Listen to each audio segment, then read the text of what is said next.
तो दोस्तों आप सब कैसे हो? मैं ज़रीफ़ अहमद आपका स्वागत करता हूं हमारे यूट्यूब चैनल एग्ज़ाम की तैयारी पर। देखिए दोस्तों, हम आपको मुग़ल वंश पढ़ा रहे थे और मुग़ल वंश में बाबर का शासनकाल पढ़ा रहे थे दोस्तों। तो अब तक बाबर के 2 लेक्चर हो चुके हैं दोस्तों, और आज जो बाबर के शासनकाल का तीसरा लेक्चर होगा दोस्तों। तो आइए शुरू करते हैं बाबर के बारे में। आज का जो टॉपिक होगा वो बाबर की मृत्यु होगी। ठीक है, बाबर की मृत्यु के बारे में बताएंगे कि कब बाबर की मृत्यु हुई थी दोस्तों। तो बाबर की मृत्यु जो हुई थी, वो बाबर की जो मृत्यु हुई थी वो 26 दिसंबर 1530 ईस्वी को हुई थी। बाबर की जो मृत्यु हुई थी 26 दिसंबर 1530 ईस्वी को हुई थी। नेक्स्ट पॉइंट देखिए दोस्तों, गुलबदन बेगम के अनुसार, यानी कि गुलबदन बेगम के अनुसार इब्राहिम लोदी की माता ने बाबर को जहर दिया था, जिसके कारण 26 दिसंबर 1530 ईस्वी को बाबर की मृत्यु हो गई थी। यानी कि ये बताते हैं कि बाबर की जो मृत्यु हुई थी वो कैसे हुई थी। तो उसका जो आंसर है, मतलब जो उसके बारे में बताया गया है, यानी कि गुलबदन बेगम के अनुसार, ये बताते हैं कि गुलबदन बेगम के अनुसार इब्राहिम लोदी की माता ने बाबर को जहर दिया था, जिसके कारण 26 दिसंबर 1530 ईस्वी को बाबर की मृत्यु हो गई। आगे देखते हैं नेक्स्ट पॉइंट। बाबर को आगरा के आराम बाग में दफनाया गया था। यानी कि बाबर को आगरा के आराम बाग में, यानी कि आगरा के आराम बाग में दफनाया गया था। लेकिन शेरशाह सूरी के शासनकाल में बाबर को आगरा के आराम बाग में दफनाया गया था। लेकिन शेरशाह सूरी के शासनकाल में बाबर की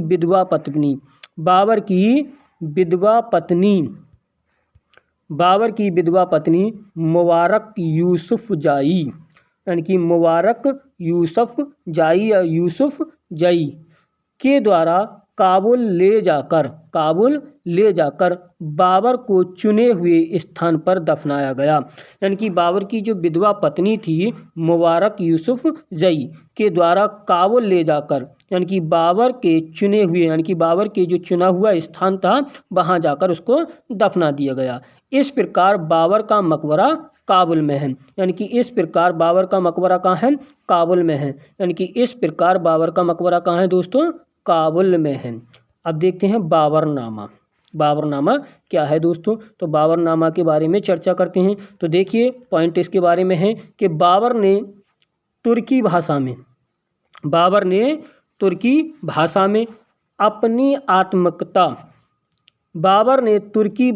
अपनी आत्मकथा तुजुक ए बाबरी या बाबरनामा की रचना की। यानी कि जो बाबरनामा है इसी को ही हम तुजुक ए बाबरी कहते हैं, या इसी को ही हम बाबरनामा कहते हैं। बाबरनामा जो है एक आत्मकथा है। यानी कि किसकी आत्मकथा है? यानी कि बाबर ने अपनी आत्मकथा के बारे में इसमें लिखा है। और ये किस भाषा में लिखी गई है? तो तुर्की भाषा में लिखी गई है। यानी कि तुजुक ए बाबरी, यानी कि तुजुक ए बाबरी को ही हम क्या कहते हैं? बाबरनामा कहते हैं दोस्तों। आइए आगे देखते हैं नेक्स्ट पॉइंट। इसका फारसी में अनुवाद अकबर के शासनकाल में सर्वप्रथम पायंदा खां, ठीक है, के द्वारा किया गया था। पायंदा कहाँ के द्वारा किया गया, यानी कि इसका फारसी में अनुवाद अकबर के शासनकाल में सर्वप्रथम पावंदा खां के द्वारा किया गया था। नेक्स्ट पॉइंट देखते हैं। अकबर के शासनकाल में ही अब्दुल रहीम खान ने 1590 ईस्वी में इसका पुनः फारसी में अनुवाद कर दिया। यानी कि अकबर के शासनकाल में ही अब्दुल रहीम खान ने 1590 ईस्वी में इसका पुनः फारसी में अनुवाद किया दोस्तों। अगला पॉइंट देखते हैं। फारसी से अंग्रेजी भाषा में अनुवाद 1826 ईस्वी में एंकलिन के द्वारा किया गया। यानी कि एंकलिन के द्वारा किया गया। फारसी से अंग्रेजी भाषा में अनुवाद 1826 ईस्वी में एंकलिन के द्वारा किया गया। नेक्स्ट पॉइंट देखते हैं। तुर्की भाषा से अंग्रेजी भाषा में अनुवाद 1905 ईस्वी में लंदन में श्रीमती बेवरीज के द्वारा किया गया। श्रीमती बेवरीज के द्वारा किया गया। तुर्की भाषा से अंग्रेजी भाषा में अनुवाद 1905 ईस्वी में 1905 ईस्वी में लंदन में श्रीमती बेवरीज के द्वारा किया गया था। नेक्स्ट टॉपिक देखते हैं, सिक्के, यानी कि बाबर ने कौन कौन से सिक्के चलाए थे, सिक्के के बारे में पढ़ते हैं दोस्तों। तो देखिए बाबर ने जो सिक्के चलाए थे, तो बाबर का जो सिक्के की बात करें तो बाबर के शासनकाल में 2 प्रकार के सिक्के प्रचलित थे। यानी कि बाबर के शासनकाल में 2 प्रकार के सिक्के प्रचलित थे। यानी कि पहला जो सिक्का था काबुल में चलाया था और वो शाहरुख नाम से चलाया था। यानी कि शाहरुख नाम से, यानी कि पहला जो सिक्का चलाया था वो शाहरुख नाम से चलाया था। कहाँ पर? काबुल में, जो चांदी का था। और दूसरा कंधार में जो बाबरी यानी कि नाम से था, यानी कि बाबरी नाम से था। यानी कि काबुल में शाहरुख नाम से और कंधार में बाबरी नाम से। आगे देखते हैं दोस्तों, सिक्कों के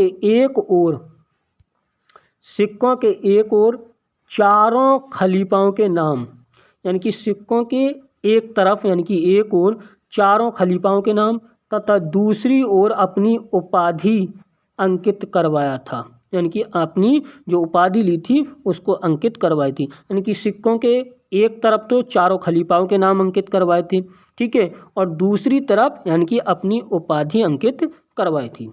अब देखते हैं अकबर के शासनकाल में चित्रकार पर क्या प्रभाव पड़ता है, यानी कि चित्रकारी पे बात करते हैं दोस्तों।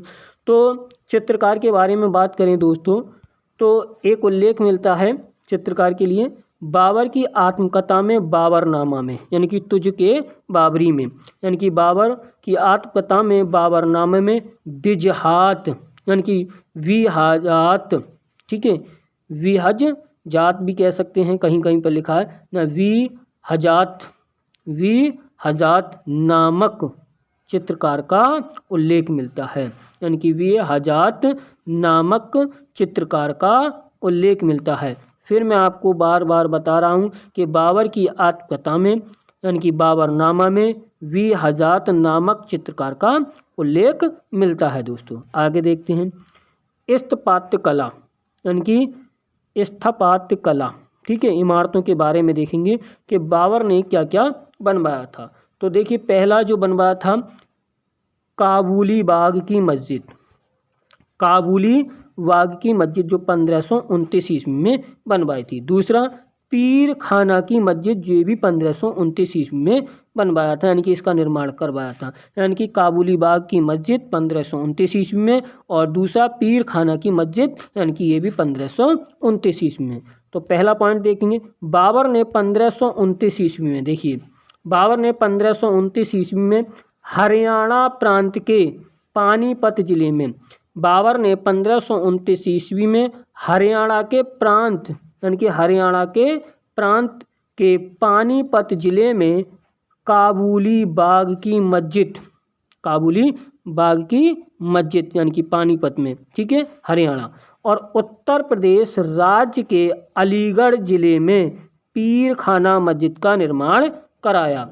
यानी कि काबुली बाग का जो निर्माण कराया था 1529 ईस्वी में वो हरियाणा के पानीपत जिले में, और पीर खाना जो मस्जिद का जो निर्माण कराया उत्तर प्रदेश के अलीगढ़ जिले में इसका निर्माण कराया था दोस्तों। आगे देखते हैं, बाबर का सेनापति मीर अब्दुल बाकी ने उत्तर प्रदेश के फैज़ाबाद जिले में अयोध्या नामक स्थान पर बाबरी मस्जिद का निर्माण कराया। यानी कि एक बाबर का सेनापति था मीर अब्दुल बाकी, ठीक है, उसने उत्तर प्रदेश के फैज़ाबाद जिले में अयोध्या नामक स्थान पर बाबरी मस्जिद का निर्माण कराया दोस्तों। आगे देखते हैं, बाबर ने ज्योमितीय विधि पर नूरे अफगान नामक बाग लगवाए। यानी कि बाबर ने ज्योमितीय विधि पर नूरे अफगान नामक बाग लगवाए जिसे आराम बाग कहा जाता है। यानी कि जिसे आराम बाग कहा जाता है दोस्तों। आगे देखते हैं, बाबर ने सड़क मापने हेतु गज-ए बाबरी नामक पैमाने का प्रयोग किया। यानी कि बाबर ने सड़क मापने हेतु गज-ए बाबरी नामक पैमाने का प्रयोग किया था। आगे देखते हैं। बाबर को मुवय्यान नामक पद शैली का जन्मदाता माना जाता है। यानी कि बाबर को मुवय्यान नामक पद शैली का जन्मदाता माना जाता है। आगे देखते हैं दोस्तों। बाबर प्रसिद्ध नक्शबंदी सूफी ख्वाजा उबैदुल्लाह अहरार का अनुयायी था। यानी कि जो बाबर था नक्शबंदी सूफी ख्वाजा उबैदुल्लाह अहरार का अनुयायी था। आगे देखते हैं दोस्तों। तो देखिए दोस्तों, यहीं पर हमारी क्लास समाप्त होती है। यानी कि ये लेक्चर यहीं पर ही समाप्त होता है। अगर ये लेक्चर आपको अच्छा लगा है तो आप अपने दोस्तों में शेयर कीजिए और हमारे चैनल को सब्सक्राइब कीजिए। थैंक यू, धन्यवाद।